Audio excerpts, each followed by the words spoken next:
வசனம் மழை போல் பெய்திறங்கும், சத்தியம் மலர் போல் இதழ் விரியும். சத்தியம் சத்தியமே, சத்தியம் சத்தியமே, சத்தியம் சத்தியமே, சத்தியம் சத்தியமே. சத்தியம் சத்தியமே நேயர்களுக்கு அன்பான வணக்கம். இந்த நாளிலே உங்களை மீண்டும் சந்திப்பதில் பெருமகிழ்ச்சி கொள்கிறேன். நமக்கு எல்லாருக்கும் இருக்கக்கூடிய ஒரு எதிர்பார்ப்பு, நமக்கு ஒரு நல்ல ஆட்சி வேணும். எல்லாரும் நம்ம அடிக்கடி பேசிக்கொள்ளக்கூடிய விஷயம், நம்முடைய ஊடகங்களாகட்டும் செய்தித்தாள்களாகட்டும், நமக்கு எப்போ ஒரு நல்ல ஆட்சி கிடைக்கும், ஒவ்வொரு முறையும் நம்ம அடுத்த முறை நமக்கு நல்ல ஒரு ஆட்சி அமையணும் அப்படின்னு சொல்லி நினைப்போம். நம்முடைய தேசத்தில் ஆகட்டும், நம்ம இருக்கக்கூடிய நம்முடைய மாநிலத்தில் ஆகட்டும், நம்ம இருக்கக்கூடிய நம்முடைய பிரதேசங்கள் ஆகட்டும், எல்லா இடங்கள்லையும் நமக்கு ஒரு நம்மை ஆளக்கூடிய ஒரு நல்ல ஆட்சி கிடைக்கணும்னு சொல்லி நம்ம எப்போவுமே எதிர்பார்த்துருப்போம். ஆனால் பல வேளைகளிலும் நமக்கு ஏமாற்றங்களே உருவாகி கொண்டிருக்கின்றன இல்லையா? உலக அளவில் எல்லா நாடுகள்லேயும் இந்த விதமான போக்குகள் இருக்குது. மக்கள் எப்போ நினைப்பாங்க, தங்களை ஆளக்கூடியவர்கள் நல்ல ஒரு ஆட்சியாளர் இந்த நமக்கு வரணும், நமக்கு ஒரு தேசத்தை ஆளக்கூடிய ஒரு நல்ல ஆட்சியாளர் வரணும், இப்படிப்பட்ட எதிர்பார்ப்புகள் இருக்குது. இப்போ இந்த உலகத்தில் எப்போ ஒரு நல்லாட்சி நடக்கும், நம்ம இருக்கக்கூடிய நாட்டில் எப்போ ஒரு நல்லாட்சி உருவாகும், நம்ம இருக்கக்கூடிய மாநிலத்தில் நமக்கு எப்போ ஒரு நல்ல ஆட்சி மலரும் அப்படின்னு சொல்ல எதிர்பார்ப்புகள் எல்லா இடங்களில் இருக்கக்கூடிய மனிதர்களுக்கும் இருக்கிறது. ஆனால் நம்ம இப்படிப்பட்ட ஒரு ஆட்சி ஒரு நாளும் கிடைக்காது என்று சொன்னால் நமக்கு எவ்வளோ ஏமாற்றமாக இருக்கும் இல்லையா? நமக்கு ஒரு சிறந்த ஆட்சியாளர் இந்த உலகத்தில் உருவாக வாய்ப்பே இல்லை அப்படின்னு நம்ம சொல்லும்போது நமக்கு எப்படிப்பட்ட ஏமாற்றங்களாக இருக்கும்? நான் அப்படி சொல்ல வரல. ஒருவேளை நமக்கு இப்போ இருக்கக்கூடிய ஆட்சியில் நம்ம திருப்தி உள்ளவங்களாக இருக்கலாம். இன்னும் இனி வரப்போகிற எதிர்பார்ப்புடைய இன்னும் மலரக்கூடிய ஆட்சிகளில் நல்ல ஒரு ஆட்சியாளர்கள் கிடைக்கலாம். ஆனால் 100% நம்மை வழிநடத்த நமக்கு இந்த உலகத்தில் உள்ள அனைத்து மக்களுக்கும் போதுமான ஒரு ஆட்சியாளர் எல்லா காலங்களும் இருக்கிறதுக்கான வாய்ப்புகள் இல்லை அப்படின்னு தான் நம்ம பார்க்க முடியும். ஏதாவது வகையில் ஒரு ஏமாற்றங்கள், ஏதாவது வகையில் ஒரு குறைவுகள் எங்கேயாவது பார்க்கணும். ஏன்னு சொன்னால் மனிதர்கள் எல்லாருமே குறைவுடையவர்களாக தான் இருக்கிறாங்க.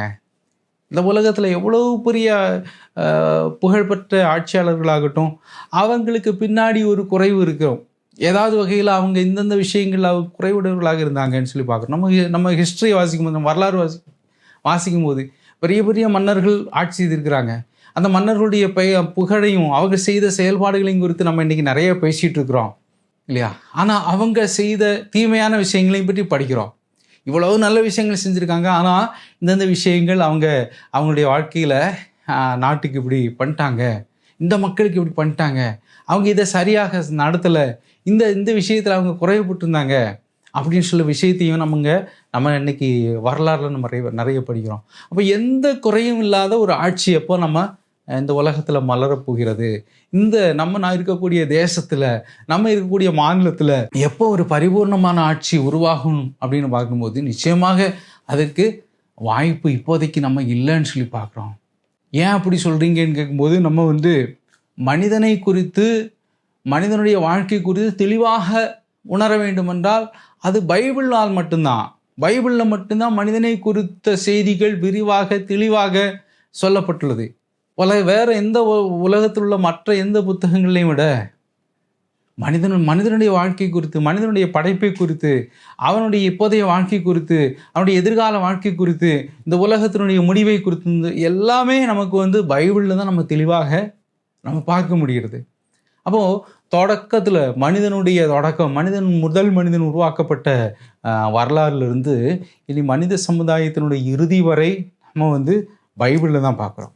இப்போ இந்த பைபிள் தான் அதற்குரிய விடை தேட வேண்டுமென்றால் உலகத்தில் எந்த குற்றமும் இல்லாத எல்லாருக்குமான 100% ஒரு சிறப்பான ஒரு ஆட்சி எப்போ நடக்க போகுதுன்னு சொல்லி கேள்வியை நம்ம எங்கே தேட முடியும்னா பைபிளில் தான் தேட முடியும். அப்போ அந்த பைபிள் சொல்லக்கூடிய விஷயங்களை, பைபிள் சொல்லக்கூடிய இந்த விதமான சம்பவங்களை குறித்து நம்ம பார்ப்போம். கடவுள் இந்த உலகத்தை படைத்தான்னு சொல்லி பார்க்குறோம். இப்போ உலகத்தில் இன்றைக்கி நிறைய நாடுகள், நிறைய மக்கள், நிறைய விதவிதமான மக்களுடைய ஆட்சி முறைகள் இருக்கிறது, மனித சமுதாயங்கள், மனித குழுக்கள் இருக்குன்னு பார்க்குறோம். ஆனால் இந்த உலகத்தில் மனிதன் படைக்கப்பட்ட நாட்களில் ஒரே மனித சமூகம் ஒரு மனிதன் தான் தோன்றியதுன்னு பார்க்குறோம். அப்போது இந்த தேவன் வந்து இந்த பூமியை, இந்த பிரபஞ்சத்தை உருவாக்கிய பின்பு பார்க்கும்போது இந்த ஆதியாகமம் என்கிற புத்தகத்தில் பார்க்குறோம், தேவன் எல்லாவற்றையும், தன்னுடைய படைப்பை எல்லாவற்றையும் பார்த்தார். அது அவருக்கு பிரியமானதாக நல்லதாகவே இருந்துச்சு. தேவன் தன்னுடைய படைப்பையெல்லாம் பார்த்து ரொம்ப மகிழ்ச்சி அடைந்தார். அவர் மகிழ்ந்தார்னு சொல்லி பார்க்குறோம். எல்லாமே நல்லா இருக்குது, அழகாக இருக்கிறது, அவருடைய படைப்பு ஒவ்வொன்றுமே அழகாக இருக்குதுன்னு சொல்லி பார்க்குறோம்.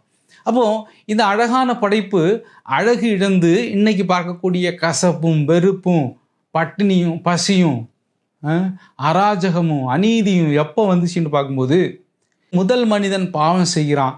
அந்த பாவம் என்று செய்தானோ அன்றிலிருந்து தொடங்கிய சாபந்தான், அந்த சாபத்தினுடைய விளைவு தான் இன்னைக்கு நம்ம பார்க்கக்கூடிய எல்லா பொல்லாப்புகளும். பஞ்சம், பட்டினி, பசி, கொலை, இப்படிப்பட்ட பல தீமைகள் வந்து மனிதனுடைய வீழ்ச்சியாக அங்கே உலகத்துக்குள் நுழைந்ததை குறித்து நம்ம அந்த ஆதியாகம் என்கிற புத்தகத்தில் பார்க்குறோம். தேவன் படைத்த முதல் மனிதனாகிய ஆதாம் பாவம் செய்கிறான். அந்த பாவத்தின் விளைவாக உலகத்தினுடைய பாவத்தின் விளைவுகள், நான் சொல்லப்பட்ட இந்த விஷயங்கள் எல்லாமே, உலகத்தில் நின்று காணப்படுகிற எல்லா தீங்குகளும் முதல் மனிதன் செய்த தவறுக்கு விளைவாக வந்தது, அவன் செய்த தவறினால் ஏற்பட்டதுன்னு சொல்லி பார்க்குறோம். அதற்கு பிறகு நம்ம தேவன் பல திட்டங்களை தீட்டி மனிதனை மீண்டும் தன்னிடம் சேர்ப்பதற்கு அங்கே பல்வேறு முயற்சிகள் எடுக்கிறார். வீழ்ந்து போன மனித சமுதாயத்தை, வீழ்ந்து போன ஆதாமையும் ஆதாமுடைய சந்ததிகளை மீட்பதற்கு தேவன் பல்வேறு திட்டங்களை செய்கிறார்னு சொல்லி பார்க்குறோம். தீர்க்கதரிசிகளை அனுப்புகிறார். தீர்க்கதரிசிகளை அவர்கள் ஏற்காமல் அங்கே வந்து புறந்தள்ளி விடக்கூடிய தீர்க்கதரிசிகளுடைய அவருடைய வார்த்தைக்கு செவி கொடுக்காமல் அவர்களே கொண்டு போடுகிற ஒரு நிலையை தான் நம்ம பார்க்குறோம். இறுதியாக தான் கர்த்தராகிய இயேசு கிறிஸ்துவை இந்த பூமிக்கு அனுப்புவதை குறித்து நம்ம பைபிளில் பார்க்குறோம். தேவனுடைய கடைசி முயற்சி வீழ்ந்து போன மனித சமுதாயத்தை எப்படியாவது தன்னிடம் சேர்க்க வேண்டும் என்ற ஒரே ஆசையினால் அங்கே என்ன செய்கிறான், இங்கே தேவனே இந்த பூமிக்கு வருகிறான். தேவனுடைய நிலையில் இருந்த கர்த்தராகிய இயேசு கிறிஸ்து இந்த பூமிக்கு வர்றான்னு சொல்லி பார்க்குறோம். பாவம் செய்து மகிமை இழந்து போன இந்த பூமிக்கு தேவன் வருகிறார். இயேசு கிறிஸ்து இந்த உலகத்தில் வர்றான்னு சொல்லி பார்க்குறோம். நீங்கள் ஒன்று யோசிச்சு பாருங்களேன், உலகத்தை படைத்த ஒரு தேவன் சாதாரண ஒரு மனிதனாக அவர் மாறுவது எவ்வளவு சிரமமான ஒரு விஷயமாக இருந்திருக்கும், எவ்வளவு கஷ்டமான விஷயமாக இருந்திருக்கும். தான் சிருஷ்டித்த இந்த படைப்பில் ஒரு படைப்பாக தன்னை ஆக்கி கொண்டு இந்த உலகத்தில் வந்தார்னு சொல்லி பார்க்குறோம். அங்கே பார்க்கும்போது எதற்காக? பாவத்தில் விழுந்து போன மனிதர்களை விடுவிப்பதற்காக வந்தார். எல்லாரும் பாவம் செய்து தேவ மகிமையற்றவர்கள் ஆனார்கள் என்று ரோமருக்கு எழுதின நிருபத்தில் வாசிக்கிறோம். தேவ மகிமையற்று போன மனிதனை மீட்பதற்காக இந்த இயேசு கிறிஸ்து உலகத்தில் வந்தார். தேவன் மனிதனை படைக்கும்போது அவன் தேவ மகிமையுடையவனாக இருந்தான். அந்த தேவ மகிமை இழந்தான். அந்த இழப்பை சரி செய்வதற்காக, அவனை மீண்டும் இறைவனை சேர்ப்பதற்காக அங்கே கிறிஸ்துவானவர் இந்த பூமியிலே வந்தார் என்று நம்ம பார்க்கிறோம். அப்போது இங்கே பைபிளில் நம்ம பார்க்கும்போது இயேசு கிறிஸ்து ஒருவரால் மட்டுமே இந்த உலக மனிதர்களுக்கு, இந்த உலகத்தில் உள்ள அனைத்து மனிதர்களுக்கும் ஒரு மீட்பு இருக்கிறது. யோவான் எழுதின சுவிசேஷம் அவனுடைய 1வது அதிகாரம் 7வது வசனத்தில் பார்க்குறோம், இயேசு கிறிஸ்துவின் ரத்தம் நம்மை சுத்திகரிக்க கூடியதாக இருக்கிறது. இயேசு கிறிஸ்துவின் ரத்தம் நம்ம எல்லா பாவத்திலிருந்தும் நம்மை சுத்திகரிக்கக்கூடியதாக இருக்கிறதுன்னு சொல்லி அங்கே யோவான் பதிவு செய்வதை நாம் பார்க்க முடிகிறது. தேவனுடைய மீட்பின் திட்டத்தை நாம் பார்க்கும்போது அங்கே மிக ஆச்சரியமான ஒன்று, எந்த பாவமும் செய்யாத இயேசு கிறிஸ்து இந்த பூமிக்கு வருகிறார். அங்கே நாம் பார்க்கும்போது வெளிப்படுத்தின விசேஷத்தில் பார்க்குறோம், அங்கே ஒரு புதிய வாழ்க்கை, ஒரு புதிய பூமி அங்கே உருவாக்கப்பட்டு ஒரு புதிய வாழ்க்கை அங்கே இருப்பதை குறித்து வெளிப்படுத்தின விசேஷத்தில் பார்க்கிறோம். இனிமேல் மரணம் இருக்காது, துக்கமும் அழுகையும் துயரமும் இருக்காது. இங்கே கிறிஸ்து மூலமாக பெறக்கூடிய வாழ்க்கையில் நமக்கு இன்னொரு வாழ்க்கை இருக்கிற, ஒரு நித்திய வாழ்க்கை இருக்கிறது. இந்த உலகத்தில் நம்ம வாழ்ந்து கொண்டிருக்கிற வாழ்க்கை ஒரு முடிவுடையது.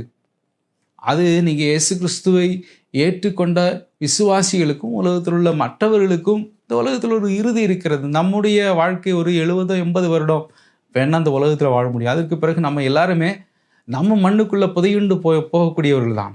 ஆனால் அது நிரந்தரமானது கிடையாது. இங்கே நாம் பார்க்கிறோம், இந்த உலகத்தை படைத்த இந்த தேவன் நியாய தீர்ப்பை ஒன்று வைத்திருக்கிறார். அந்த நியாய தீர்ப்பு நாளிலே அங்கே எல்லா மனிதர்களும் தேவனுக்கு முன்பாக நிற்க வேண்டியவர்கள். நாம் யாருமே தேவனுக்கு முன்பாக அவரோடு கூட செல்ல முடியாத அளவிற்கு நம் பரிசுத்தத்தை இழந்திருக்கிறோம். ஆதாமனுடைய சந்ததியாக இருப்பதனாலே நாம் அனைவரும் பாவிகளாக இருக்கிறோம். அது மட்டுமல்ல, நம்முடைய வாழ்க்கையிலே ஒவ்வொருவரும் நாம் செய்த குற்றங்களை பிறந்ததிலிருந்து நாம் கணக்கிட்டு எண்ணினால் எண்ண முடியாத அளவிற்கு அது பெருத்த பாவமாக இருக்கிறது. அப்படிப்பட்ட நிலையிலே நாம் என்ன செய்யணும்? நரகத்திற்கு செல்வதுதான் மனிதனுக்கு விதிக்கப்பட்ட விதியாக இருக்கிறது. அந்த விதியை மாற்றுவதற்காக தான் கர்த்தராகிய இயேசு கிறிஸ்து நமக்கு என்ன செய்கிறார்? அவருடைய இரத்தம் மூலமாக நம்மை சுத்திகரிக்கிறார். நீங்கள் உங்களுடைய பாவங்களிலிருந்து விடுதலை பெற முடியும். உங்களுக்கு ஒரு வாழ்க்கை இருக்கிறது, ஒரு மறு வாழ்க்கை இருக்கிறதுன்னு சொல்லி பைபிள் சொல்கிறது. உலகத்தில் உள்ள எல்லா மனிதர்களையும் நேசிக்கக்கூடிய தேவன் உங்களை நேசிக்கிறார். அவர் உங்களை என்ன செய்ய முடியும்? உங்களுடைய பாவ வாழ்க்கையிலிருந்து உங்களை மாற்ற முடியும். உங்களுக்கு ஒரு புதிய வாழ்க்கையை தர முடியும். 2 கொரிந்தியர் 5:17 இவ்வாறாக கூறுகிறது, ஒருவன் கிறிஸ்துவில் இருந்தால் அவன் புதிய சிருஷ்டியாக இருக்கிறான், பழையதெல்லாம் ஒழிந்து போயின, இதோ புதிய வாழ்க்கை கிடைத்து விட்டதுன்னு சொல்லி அந்த வசனத்தில் நம்ம பார்க்குறோம். ஒருவன் நீங்கள் கிறிஸ்துவுக்குள்ளே வந்தால் அவர் என்ன செய்ய முடியும்? உடைய அசுத்தமான பாவம் நிறைந்த ஆதாமனுடைய சந்ததியிலிருந்து வந்த அந்த கிடைக்கப்பட்ட அந்த பாவ சுபாவம் நிறைந்த வாழ்க்கையிலிருந்து, பாவமே செய்யக்கூடிய இயல்பிலிருந்து உங்களை விடுவித்து தேவனுடைய நீதியை உங்களுக்கு பெற முடியும். தேவனுடைய சாயலை உங்களுக்கு பெற முடியும். பாவத்திலிருந்து விலகி ஓடக்கூடிய ஒரு வாழ்க்கையை பெற முடியும். இந்த வாழ்க்கையில் உங்களுக்கு இருக்கக்கூடிய கசப்பும் துன்பமும் இல்லாத ஒரு மகிழ்ச்சியான ஒரு வாழ்க்கை, ஒரு பரிபூர்ணமான வாழ்க்கையை பெற முடியும். இன்னைக்கு எத்தனையோ பேர் இயேசு கிறிஸ்து மூலமாக புதிய வாழ்க்கையை பெற்றிருக்காங்க. இயேசு கிறிஸ்து மூலமாக ஒரு நிம்மதியான வாழ்க்கை பெற்றிருக்காங்க. எத்தனையோ பேர் தற்கொலை செய்ய தயாராக இருந்தவர்கள், வாழ்க்கை கசப்பை வைத்து கொண்டிருந்தவர்கள், கொலை வரியை வைத்து கொண்டிருந்தவர்கள், எத்தனையோ பேர் என்ன செய்யிருக்காங்க? இன்னைக்கு ஒரு புதிய வாழ்க்கை இயேசு கிறிஸ்து மூலமாக கிடைக்கப்பட்டிருக்கிறது. சகோதர சகோதரிகளே, நீங்கள் உங்களுடைய வாழ்க்கையில் ஏதாவது வகையில் நீங்கள் ஒரு விரக்தியினால், ஒரு துன்பத்தினால், ஏதாவது வகையில் நீங்கள் ஒரு வாழ்க்கையை வெறுத்து போயிருக்கக்கூடிய சூழ்நிலை இருக்கீங்களா?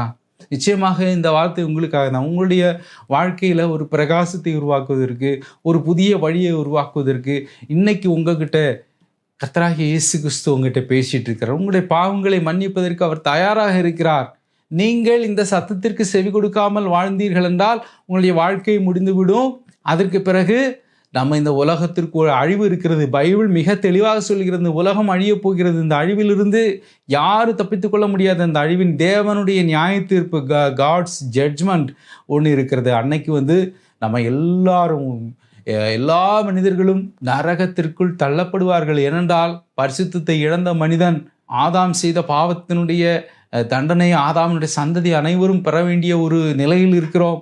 நம்முடைய வாழ்க்கையிலே குற்றம் செய்கிற இயல்பை உடையவர்களாக இருக்கிறோம். நம்ம யாருமே பரலோகத்துக்கு போக முடியாது. இயேசு கிறிஸ்து மூலமாக நமக்கு பரலோகத்திற்கு போவதற்கான ஒரு வாய்ப்பு இருக்கிறது. இயேசு கிறிஸ்து உங்களுடைய பாவங்களை எல்லாம் மன்னிக்கக்கூடிய வல்லமையுடையவராக இருக்கிறார். அப்படிப்பட்ட தேவனிடத்தில் நீங்கள் வந்தால் நிச்சயமாக உங்களுக்கு ஒரு புதிய வாழ்க்கை கிடைக்கும்னு சொல்லி பார்க்குறோம். இங்கே நம்ம பைபிளை நம்ம பார்க்கும்போது 1000 வருட ஒரு அரசாட்சியை குறித்து பார்க்கிறோம். 1000 வருடம் இயேசு கிறிஸ்துவனுடைய அரசாட்சி இருக்கிறது. வெளிப்படுத்தின விசேஷத்தில் நம்ம பார்க்குறோம், அன்றியும் நான் சிங்காசனங்களை கண்டேன், அவைகளின் மேல் உட்கார்ந்தார்கள், நியாய தீர்ப்பு கொடுக்கும்படி அவர்களுக்கு அதிகாரம் அளிக்கப்பட்டது. இயேசுவை பற்றிய சாட்சி நிமித்தம், தேவனுடைய வசன நிமித்தம் சிரச்சேதம் பண்ணப்பட்டவருடைய ஆத்மாக்களையும் மிருகத்தையாவது அதன் சொரூபத்தையாவது வணங்காமலும் தங்கள் நெற்றியிலும் தங்கள் கையிலும் அதன் முத்திரையை தரித்து கொள்ளாமல் இருந்தவர்களையும் கண்டேன். அவர்கள் உயிர்த்து கிறிஸ்துவுடனே கூட 1000 வருஷம் அரசாண்டார்கள். இயேசு கிறிஸ்துவோடு கூட 1000 வருடங்கள் அரசாளுகிற ஒரு வாழ்க்கை இருக்கிறது. இயேசு கிறிஸ்துவோடு நித்திய காலமாக வாழக்கூடிய ஒரு அரசாட்சியை பற்றி பார்க்குறோம். அன்னைக்கு தான் நம்ம பேசின விஷயத்தை இங்கே தான் நம்ம முடிக்க போகிறோம். அன்னைக்கு தான் கண்ணீர் இல்லாத, துன்பம் இல்லாத, முறுமுறுப்புகள் இல்லாத, கஷ்டங்கள் இல்லாத ஒரு நல்ல ஒரு அரசாட்சி இந்த உலகம் முழுக்கக்கூடிய மனிதர்களுக்கு கிடைக்கும். அது எல்லாருக்கும் கிடைக்காது. உங்களுடைய இயேசு கிறிஸ்துவினால் உங்களுடைய பாவங்கள் கழுவப்பட்டவர்களுக்கு, இயேசு கிறிஸ்துவினால் தண்டனையிலிருந்து மீட்கப்பட்டவர்களுக்கு அந்த வாழ்க்கை இருக்கிறது. நீங்கள் ஒன்று செய்தால் போதும். உங்களுடைய பாவங்களெல்லாம் அறிக்கையிட்டு நீங்கள் கர்த்தராகிய இயேசு கிறிஸ்துவினிடத்தில் கர்த்தாவே என்னுடைய பாவங்களெல்லாம் நாம் இடத்தில் அறிக்கையிடுகிறேன், நீர் உங்கள் பாவங்களை எல்லாம் மன்னித்து நீ ஏற்றுக்கொள்ளும் என்று சொன்னீர்களா? நிச்சயமாக அவர் உங்களுக்கு புதிய ஒரு வாழ்க்கை தர வல்லவராயிருக்கிறார். நீங்கள் அடைய வேண்டிய தன்னை அவர் ஏற்கனவே அவர் வாங்கி கொண்டார். நிச்சயமாக உங்களுக்கு ஒரு புதிய வாழ்க்கையை உங்களுக்கு முன்னதாக வைத்திருக்கிறார். நீங்கள் அதை தட்டி கழிக்காமல், அதை புறங்கையால் தட்டிவிடாமல் நீங்கள் ஏற்றுக்கொண்டால் நிச்சயமாக ஒரு சிறப்பான ஒரு வாழ்க்கை, ஒரு பரிபூர்ணமான வாழ்க்கை உங்களுக்கு இன்றே அடைய முடியும். நன்றி, வாழ்த்துக்கள். சத்தியம் சத்தியமே, சத்தியம் சத்தியமே.